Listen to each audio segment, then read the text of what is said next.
Come on. Hi everyone, welcome back to the London Football Show. Been a few weeks since we were here, so time for another episode.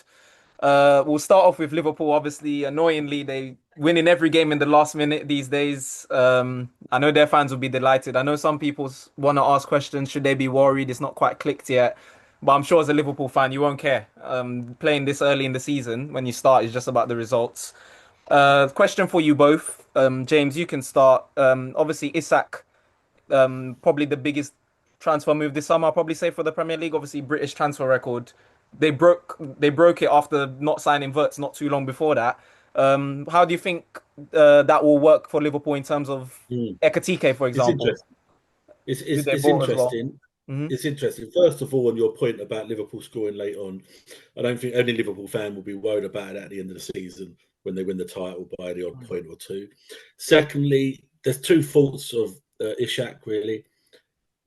Let's just stick to the football because we could say about the fiasco of the transfer in itself was quite an eye opener, and I just think clubs need to wake up a little bit. If a player doesn't want to play, yes, they're on a contract and all that, but things happen. But in terms of football, you ain't going to pay that amount of money to have him on the bench. It's as simple as that. You've got to find room for him, and I think is he the type of player that has done enough in the last couple of seasons to have that and have that sort of status? Personally, I'm not too sure. I think he will. He scores goals and all that. Do Liverpool need him? Possibly, because they might want to concentrate on the Champions League and other trophies as opposed to the title in terms of the Premier League. But you're not spending that amount of money and putting him on the bench, so you've got to find a way. And I think Slot will find a way. But I think it will be interesting to see how he rotates that. Will he rotate it as much either game by game or minutes on the pitch for certain subs? Because it's difficult to manage a squad of that ability and keep everyone happy, Mm. And I think Pep, when you look at Man City, has found that out in the last season and a bit. He had good squads and it worked well for a good few seasons for Pep. And now it's like it's juggling all of them to keep them all happy. And I think, you know, obviously Greenish is a good example that he'd hardly played for City last year and he's hit the ground running at a new club in Everton. Mm. But in terms of Liverpool and Ishak, he will play. They just have to deal with it. Other players will have to just put up with it because you don't spend that amount of money and put Yeah. him on the bench or rotate him. Your thoughts, Daniel? Yeah, I mean, chatting about the money side of things, Liverpool of all of, in recent years, Liverpool have a reputation, I think, as one of those clubs that spend money well. Um, that they get a lot more hits than misses in terms of where they're spending their money on transfers in recent years. That said, is there are other strikers, Ekatike, Yeah. is it that's 78 million they spent on Yeah, him? yeah. So Too it's all much for well him and to good be on the saying we bench as can't. well. Yeah. Yeah, no, absolutely. And I agree with you. You can't be spending that Isaac money on him and leaving him on the bench. But 78 million's a lot to be sitting on the bench as well. So is it that you've got to find a way of playing them both together, or is it just we need to change how we're thinking of strikers and sort of team rotation at the moment, where you get more games in Champions League started this week as well, and do you even have a first choice striker, or is it just you have sort of two first choice strikers that can both be playing separately, but one's not ahead of the other. I don't know. Yeah. And just before we move on, I forgot to introduce our special guest to our viewers as well. Daniel is our good friend from school. Probably viewers are probably raising their eyebrows like no resentment. So yeah, can't believe we went straight into the episode. My fault. But I want to go back to a point James brought up with players, clubs waking up if a player wants to leave. So that's a sort of subtopic I had. If you look at Isak, he sort of forced his way out. I think Wissar did the same, similar with Brentford. And then you look at sort of Mark Gahey, for example. He did everything by the book, like morally right, you can say. And then he didn't get his move. So is this where we're heading now? Do players? I mean, it's always happened, but I think like this summer I've seen it most in one summer where multiple players, Gyökeres at Arsenal as well, he went on strike. Is this what players have to do now to get their move? Is this where football's heading? What do you both think on that briefly before we move on? Well, for me, it's simple. A contract isn't what it's worth written on. It's as simple as that. Yeah. It's very much sort of can work for the club Mm. in favour of them as much as the player. So I Yeah. think it's just being highlighted a bit more that players are tuned into now, being sort of influenced a lot by their agents and things like that, Yeah. and will literally, because a club ain't going to pay you wages to play you in a reserve team or not play you at all. Mm. To spite the player in the end. They're going to take the money they can and they just hang out. So I just think, the contracts are there, if we honour them, but then it comes back to sort of, my old adage, and has always been for many years about transfer windows. You have one transfer window, it's over the summer, and it's closed before the season starts. It's I as agree. simple I as that. agree. Yeah. It's as simple as that. Because Mm. then contracts can be yearly or 2 year, whatever, But then in saying that, if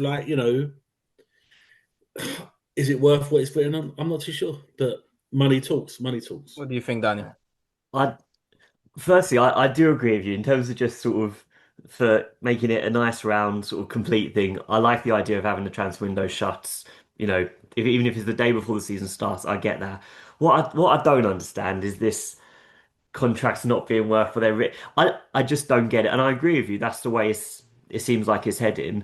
I'm not being funny. Sion, you can't go into work. None of us can go into work and sort of decide, you know what, I don't want to work anymore, and just go on Yeah. strike and still expect to be paid.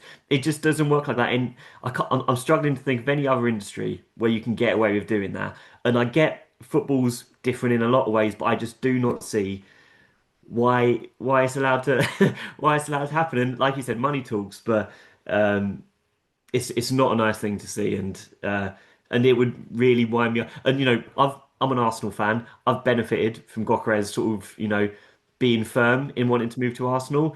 But if one of the Arsenal players did it, I wouldn't be happy at all. So yeah, not good. Yeah. That's fair. Sticking with Arsenal, obviously good win against Forest on the weekend. And sort of the main thing I realize, or like from last season especially, if you said no Saka, no Saliba, you'd be thinking Arsenal are in big, big trouble here. But now it's like with obviously with the good signings you made over the summer, there's the squad depth is very impressive. Is like Saliba, for example, Sion, get Mascara. to the point, Sion. Sion, get to the point. We've Yeah, got an Take yeah. your So, Arsenal fan time, so on this Theon. It's all podcast. good. yeah, yeah. Get, get to the point, Sion. So I'm saying, Daniel, Daniel, so calm down, how Sion. does the added Daniel, signings listen. does that give you more Daniel, optimism listen. for this season, like Yes, last season? Daniel, how are you feeling now? Because have Arsenal finally cracked the code? Have Arsenal finally got a squad, a depth in squad, and Is a Arteta is striker? in no excuses anymore. Now he's got everything. He's got everything. Look, What I'm do you think? I'm feeling absolutely fantastic. That's how I'm feeling. If Sion had asked me to be on this podcast, sort of a few years ago, I might have been busy. It might have been too busy, but now I'm available. Arsenal are doing well. Sion, you talk about sort of injuries to Saka, Saliba as well, Havertz as well. You got to look who we had on the bench at the weekend. I made a note of it because it was a mate. Ben White, Miles Lewis Skelly, Declan Rice, Ethan Ranieri, Max Some bench. Dowman. I know he's Some young, bench. but he's coming through. Trossard, Martinelli. These are top quality players. The likes of Declan Rice to be able to have him sitting on the bench and still performing really, really well. I'm struggling to remember a time when I've ever been feeling this positive as an Arsenal fan. So, Um, so, so, Daniel, my question to you then is because I agree with you fully because I text Sion and some of the others when I saw Rice was on the bench and I thought yeah. like that's amazing but that's the strength in depth you've got now. You had the Champions League game this week, so you had to rest one or two, which is fair enough. But you can do that with confidence now, and that's the Mhm. difference. And you've got the squad. So obviously we don't know, but if at the end of the season Arsenal do not win the Premier League. I'm not worried about the Champions League or anything like that. Yeah. The Premier League, does Arteta go? Do you mean, do I think he'll walk or do you think he'll get Well, fired? no, he If should go, you're the surely. owner, if you're the Kroenkes, it's in your hands. What do you do? I've got a different Personally, question, but or I'm similar. keeping him. I'm keeping him regardless. I think I understand. I'm my I'm quite reserved in the sense of I'm always given more times it'll come good in the They end. want Arteta. You know what? They want Arteta to be the man because it's 6 years now. They want to go all Yeah. the way. They want to Yeah, go all and the way. the amount you've in the amount they've invested in him already, it's not like they've thrown money away and you can't see where it's gone. You've seen the progress. We are getting close. We are getting closer every year, I think. I fully understand. understand. I think Dan, sorry to cut in. The biggest thing as well, prime managers have gone now. It's no point getting a Klopp or a Pep or that. Like, there's no one else really. So you've got to see it through. And I think Sion's right. Once they win a Premier League with Arteta, Champions League maybe, or Premier League, they could then forgive and, in a year or two get rid and get new. But I don't think there's any other manager now that can come in and maintain where Arteta is now. But I just think for me, I'm not an Arsenal fan, obviously, but what would be more important for you? Would you be happy? I know the answer is probably going to be yes. But what trophy would you rather win, Champions League or Premier League? I know he's gonna say Champions League. Yeah. For God's They've sake. not seen it. They've not seen it. What do you mean, for God's sake? He knew that was coming. Yeah, can't. He's So seen is that enough to save him? That's enough to save him if you come third or fourth. You know that set piece coach, they build that mural for whatever, bro. That's if a set piece coach is getting it, Arteta's getting a statue next to Wenger. It's not really funny. Daniel could get a mural here if he wins the Champions League. He won't be no special guest. He'll be on there every week. Oh Christ! You won't be able to keep me away. Oh Christ! Yeah. No, I'm. Yeah, No, but I think we can all agree, and I know, like, me and Sion have spoken a lot about Arsenal, and we're very critical and sometimes laugh. But I think we can all agree that there's a chance now, and a real life chance, and it's a real opportunity.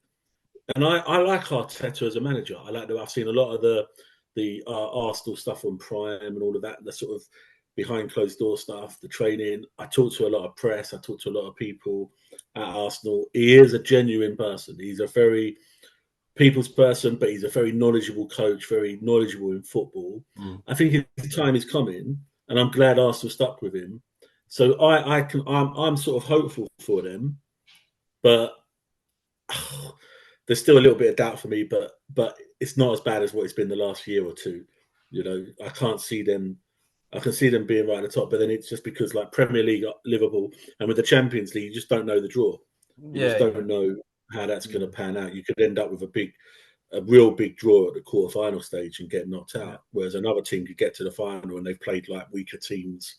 Well, Liverpool obviously with the new format, they topped the group last season and then got PSG in the last 16, but no one knew at that time PSG were gonna obviously go on to do what they did.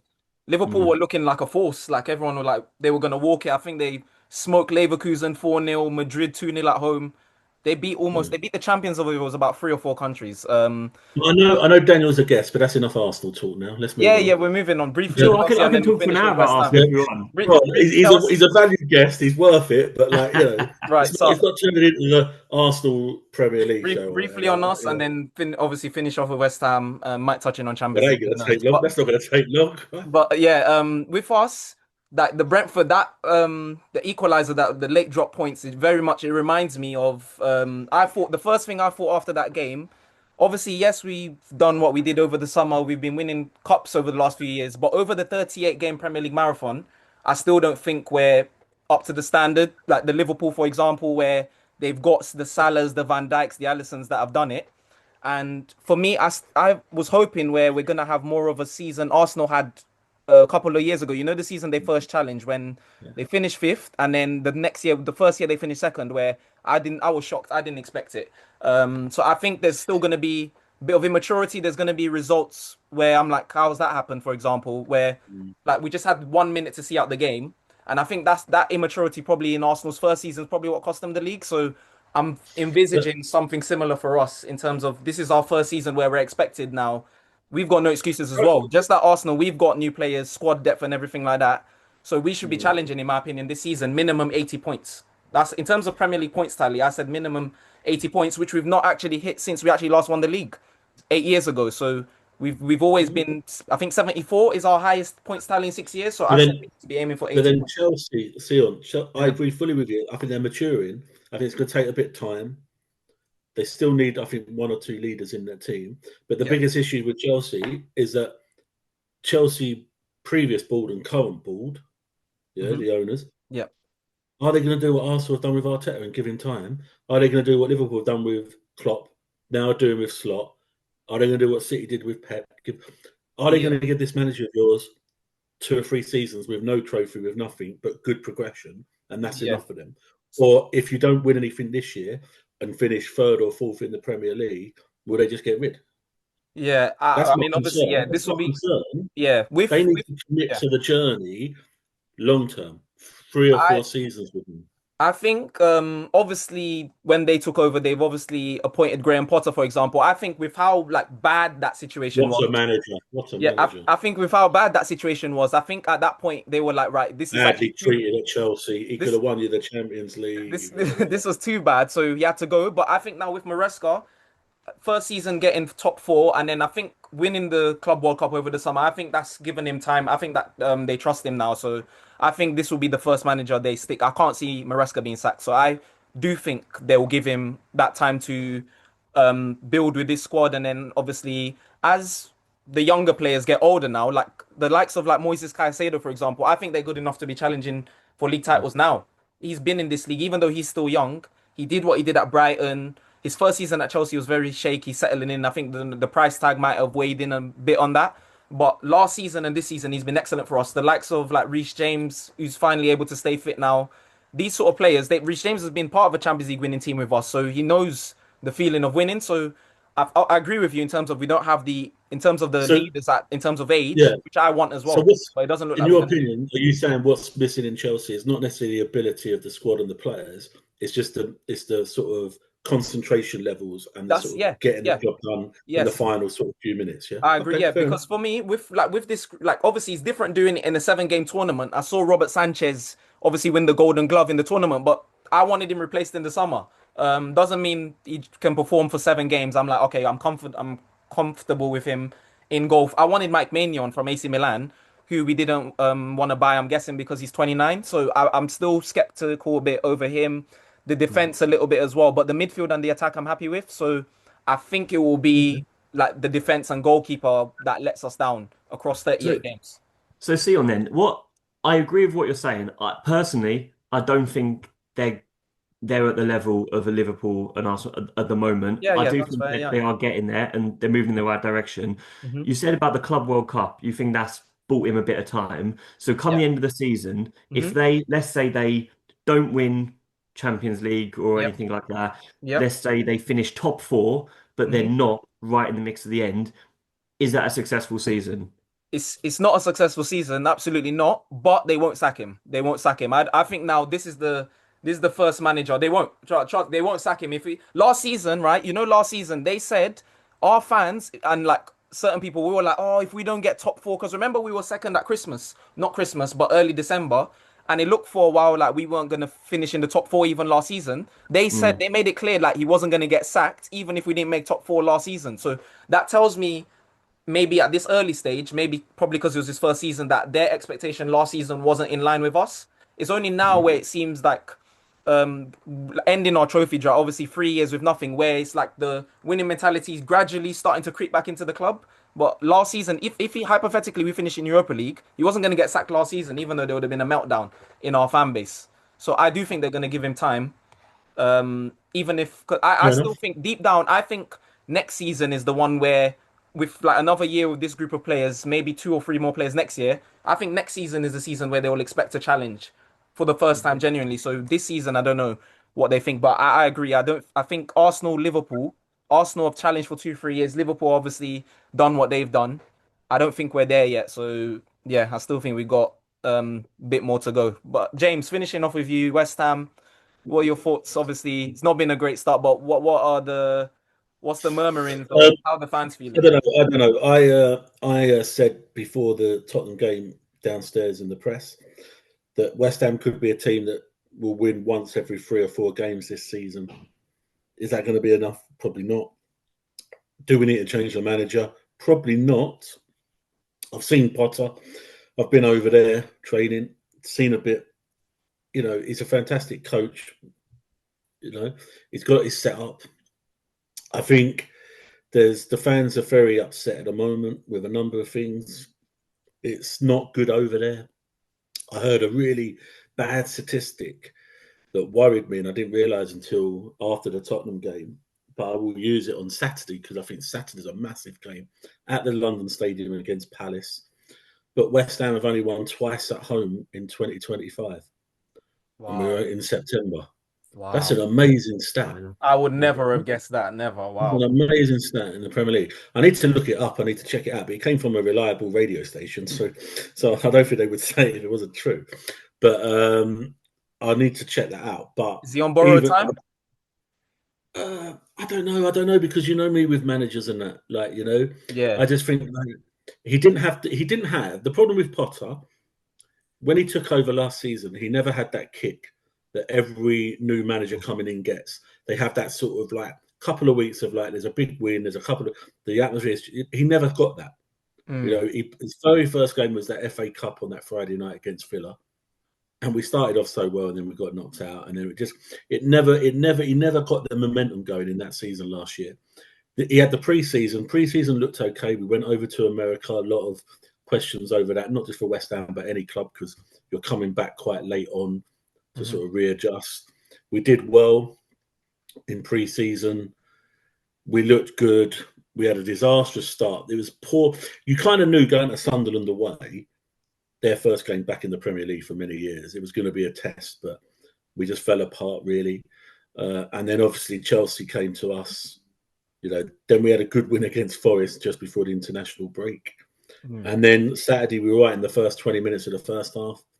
And then Tottenham got into it, and then they scored so early in the second half, 46 minute, first minute, and the corners we couldn't defend. And then Thomas Soucek got sent off. It was a sending off. It wasn't. There was no malice. No, like it was just mistimed. Yeah. But the problem was they scored 32 seconds after the restart. Yeah. From a long ball from the back from their captain Romero, I think it was. Yeah. And who's the young guy who scored his first Premier League goal? Bergville. Yeah. He scored from a looping header, and that was it. But in terms of my opinion on Potter, I like him. I would like him to have time, but time is not given to teams that aren't performing. Yeah. And on a game day, when the players go out there and all that, it's down to the management and the players.